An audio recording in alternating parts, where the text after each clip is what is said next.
Y'all ready to talk? What's up, y'all? It's Saturday. Okay, I just came down here for a little while. You know where we going. So I thought y'all could take a ride with me to the dispensary. Oh, this taco truck is here, honey. I'm gonna have to go to the taco truck. So how's everybody doing this Saturday day? I don't have nothing to talk about. I just watching little things watching old clips from Real Housewives of Atlanta. Well, honey, when season 10 reunion, when they was getting Kim together, baby. They was getting that girl together. Kim Zolciak is crazy. You know why? Because everything that they accused her of, she always was like, oh, it was just a joke. It was just playing. I mean, I really didn't say it like that. She never stood in her mess. And then she would try to say that Kandi was wrong for doing something the same exact thing she did to Nene, but she couldn't understand. It wasn't wrong when she did it, but it was wrong when Kandi did it. Honey, she was giving you white woman realness that whole reunion. I was like, Kim Zolciak is trash, girl. And then on one of those clips at the end of the video, she goes, yeah, and I got my own show. Yeah, let's see why I got my own show. That's why I got my own show. And Nene was like, so why do you have your own show? That's what everybody wants to know, girl. We want to know why you got your own show. And she came back talking about, I don't know why I got my own show. They just gave it to me. Girl, shut the fuck up. You know everybody. It's so funny because last week, Mike was talking about why we still want to know why Kim got her own show. We do. We want to know, and it keeps getting renewed. Who is interested in Kim's show? And then somebody online said the same bitches who want to be the Kardashians, these are the low-income bitches that watch Kim Zolciak and her family on the show. Them low-income wanna-be Kardashian girls, white girls, who go and get their faces plumped up and their asses looking like ants. Charlie look a mess. Kim's face looks a mess, honey. And then she said her company, her skincare line was worth $15 million. And Kenya was like, girl, if you had $15 million, why are you sitting here with us? Well, if you have all this coin. Baby, they was wearing Kimberly out. They was wearing her ass out. I was here for all of it. I watched the Andrew Gillum interview. It's 4 segments. That's what I saw online. It was so funny because this morning I have been looking for the interview, the full interview. I've been looking for it and I couldn't find it. Somebody inboxed me a video that was really the after show of the interview. So this morning, it's funny because this morning I sent a tweet right to Tamron Hall. I added Tamron Hall and I said, you would get so many views if you guys put your whole video of Andrew Gillum on YouTube. You would really get a lot of views off of that. And it's funny because then when I went on YouTube this morning, there were 4 segments up that had just been posted about 15 hours ago. So they were, of course, ahead of me. But I was in the same mind frame, like, post these things to YouTube. What are you guys waiting for? People want to talk about them. And, there's people who want to just talk about the clip of him being bisexual. But I think the progression of everything and where he was, I took notes. I didn't bring them because I didn't know. Well, honey, I got today's specials on the dispensary. And I was like, ooh, let me go down here and stock up for a little bit and talk to the people when I come down here. So what else was going on? Oh, girl, you gotta put gas in your car. What else is going on? So yeah, Andrew Gillum, it was a really interesting interview. It really was. I thought they played it well. I thought what the wife said about, you have an agreement with your husband, a covenant with your husband, and for you to have to reveal that to the world, then have to defend it or explain it to people who aren't willing to understand it is a violation. And she wanted to make sure that the intimacy of her family was kept intact. I was like, okay, girl, cut it, baby. That's politicians. They went to, what's it called? Olivia Pope and them, honey. What was the name? Oh, what were they called?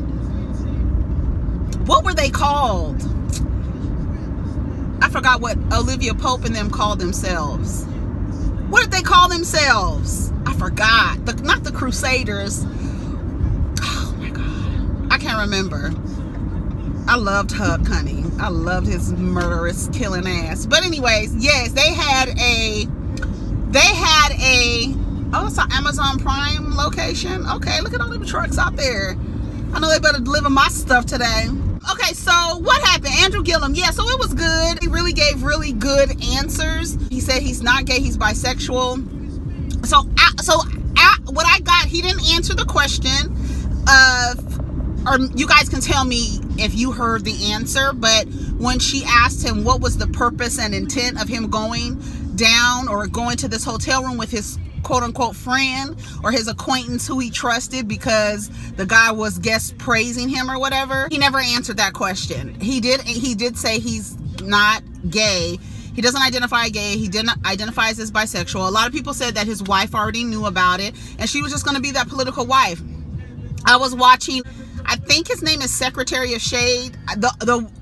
I found out about this guy's YouTube channel. He lives on the East Coast in Maryland, and he was reading, I think, Michelle Obama's book. That's when I first heard about his channel. And so he talks about different things in politics and, you know, social awareness and stuff like that. So he said, when he talked about Andrew Gillum, and I agreed that in our community, the Black community, people don't really accept the identity of bisexual. You either gay or you straight. It's very much rooted in the binary system that most Americans really kind of follow. It's either this or that, it's this or that, it's this or that, it's boy or girl, it's Republican, Democrat. It's very, just everything is in a binary. You're either gay or straight. There's nothing in between of that. And I agreed with him. I said, like, he was like, people are not going to see him as bisexual. They're going to be like, nigga, you gay and your wife is your beard and stuff like that. And there's an erasure of that. And I think that was, you know, for him to say he's bisexual, it doesn't matter. Everybody's gonna be like, nigga, you gay. That's how our society is, especially in Black culture and Black community. That's how it is. Okay, I'll be right back and we'll talk about Andrew Gillum. Let me go get my medicine. Okay, I'm back. All right, so here, let me share with y'all what I got. I had a special. So they had some, it's called Sweet Insanity. The THC level is like low and it's kind of stimmy, but it's medicine. And I could have sworn that I saw something different here. Oh, okay, I see what they did. Okay. Yeah, I didn't like and I got some gummies. So I got, yes. Hey. Come on, Jay-Z! Okay, I got Citrus Blast. This is by Dixie. It's a sativa. And then the other one is, let me lock my doors, honey. And then I got these sour belts. I was really trying to get these rainbow belts. This is by Flav. This is a good brand too. Their sours aren't really that sour. Let's see. Let me see. Because I really stay away from them. I really like the infused gummies. You know what I'm saying? Wrong way, I might murk you. This is my shit. Okay, let me see if it's good. If I can open these. These things really be childproof, okay? Let me taste them. So they're belts. You know what I'm saying? Oh, these are good. Sometimes I like them to be like seriously sour, right? And sometimes they're too sweet. You know what I'm saying? So I do want to finish talking about. So what do you guys think about Andrew Gillum? Because, ooh, y'all just came out of nowhere. That's a big ass Audi. A Quattro. Let me get out from behind you because you backing up. You doing the most. Okay. So she knows he's bisexual. So basically, it really the scandal. Like, what's the scandal now? You know he's bisexual. So you know everybody thinks that when you find out somebody is gay, bisexual, and they are living in a heteronormative or a heterosexual presenting relationship, and now you in the room with these two men, but your wife knows that you're bisexual. So the scandal really is you was being reckless, like she said, in a room. Were you cheating on her? Like, was you about to cheat on her? What it sounds like to me is that he blacked out. He said he had been drinking since noon. She said that she had called him over 50 times. She didn't know where he was. It was a mess, honey. And they were both in Miami at the time, and that's your dick. And if you ain't from the ghetto, then ride out, bitch. Arms, legs. Hey, come on. Manny Fresh. Okay, so I'm trying to figure out, should I go this way? Let me go this way, because I think this way is longer. Anyway, so what's the scandal? You know what I'm saying? What's the scandal? So the scandal is you got blackout drunk, and you went up to a hotel room. He never answered the question, because there's no scandal if it's like, she knows he's bisexual. She doesn't want to reveal the covenant of her marriage and agreement with her husband. That's nobody's business, she says. He says he is bisexual. He never really had to say it before, so here it is. So, like I was saying, like, what's his name said on his video, nobody looks at that like, okay, Andrew Gillum is bisexual. We had a feeling that was going to be the angle. Just say you bisexual. You know, whatever it was, you made some bad decisions that night that led you to where you ended up, and in a vulnerable position. The way he said, he was like, it was like non-consensual, unconscious, most vulnerable. They're using like really good keywords. You know what I'm saying? I was like, okay. And then so she asked him, would he come back to politics? The way his wife was sounded like maybe she was not really like, okay, we've gone through all of this. You trying to be the governor, losing by such a close margin. We want our, yes, my package was delivered, and we gotta make sure that, you know, could he come back into politics, right? I don't think, I mean, like he said, you look at your president, like that's the thing, that's the barometer now. Like anybody can be a politician. We know what politicians do. We know how they act. We know what they do when they go, you know, out of town, know what they do when they in town. We know not just politicians, but very wealthy people, sport team owners and all that other stuff. They do all stuff, because you remember that story of Robert Kraft in some kind of human trafficking massage parlor ring type of situation. That shit disappeared. You don't hear nothing about that no more at all. You don't hear it about at all. So stuff like that. What's the scandal? Now we could talk about the relationship, like, do black women need to be with bisexual men? I really think that way that question is phrased is really problematic to me, because anybody can be with who they want to be with.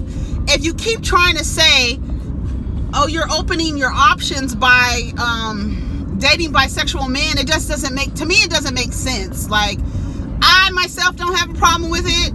There are some women who have a problem with it. People say that it's rooted in homophobia. I can see that angle, because it's like, okay, so if a person is a person and you love a person and it's love and love and love, what's the difference in the love? If the love is between two men, or the love is between two women, or the love is between a man and a woman, or a man or a woman who likes male and females and trans and everybody in between. So what's the tea? Like, people could say that, but I think that framing the conversation to say, you know, black women should be dating bisexual men, I don't know. I mean, the heterosexual men are really not a prize these days. They just really are not. From a collective standpoint, they just really aren't. I don't know that any man socialized in this environment that we're in the community that we're in, is really useful, unless he rejects how society raises boys to men to relate to girls to women. I don't know that it's a healthy relationship that that goes on. Like Andrew Gillum, his situation, he's spiraled out of control. He didn't want to didn't want to talk, didn't want to go to counseling, didn't want to talk about how he was feeling. He said he felt like a fraud. He felt like he wasn't on mission. He felt like he, just really lost himself. And after that, losing that race, how he didn't talk to anybody, and he found his, counseling and alcohol. Coming from a father who's an alcoholic, you're going to have a tendency, that shit is hereditary, I don't care what people say, addictive behaviors or whatever you want to say. You could be addicted to alcohol, addicted to reckless sex, you could be addicted to shopping, you have an addictive behavior, you fall as an alcoholic, you have an addictive behavior. I don't care, it's hereditary. I believe it is. Some people just don't fall into it. Andrew Gillum fell right into it. And he didn't talk to anybody. It's like, I don't think that anybody, from the he's bisexual. Now, you're socialized to not have any, connection with your emotions. We talked about that, right? So I don't think that it should be framed like, oh, you should date bisexual men. Are they any different? Are they any different from heterosexual men? That's the question that you guys who are, trying to, find somebody to share time with. I don't know. I always say to myself, you like dick, why don't you think, anybody else likes dick? And then also, and that's just all I have to say about that. And nobody's forcing you. And I think a lot of women, black women especially, because we are kind of looked to be the fucking mule and mammy and mattress for everybody, that we feel like every time there's a change in society or something like that we have to bend, or we are being forced to do something. And I think that, one, we have to get away from that, and then also the conversation with that black women need to be dating bisexual men to open up their horizons, or whatever the hell you want to say. Anyways, I'm done talking. I'm back. So I'll talk to you guys later. That's all I got to say about that. Take care of each other. Protect your energy. And I guess we can get down in the comments. Peace.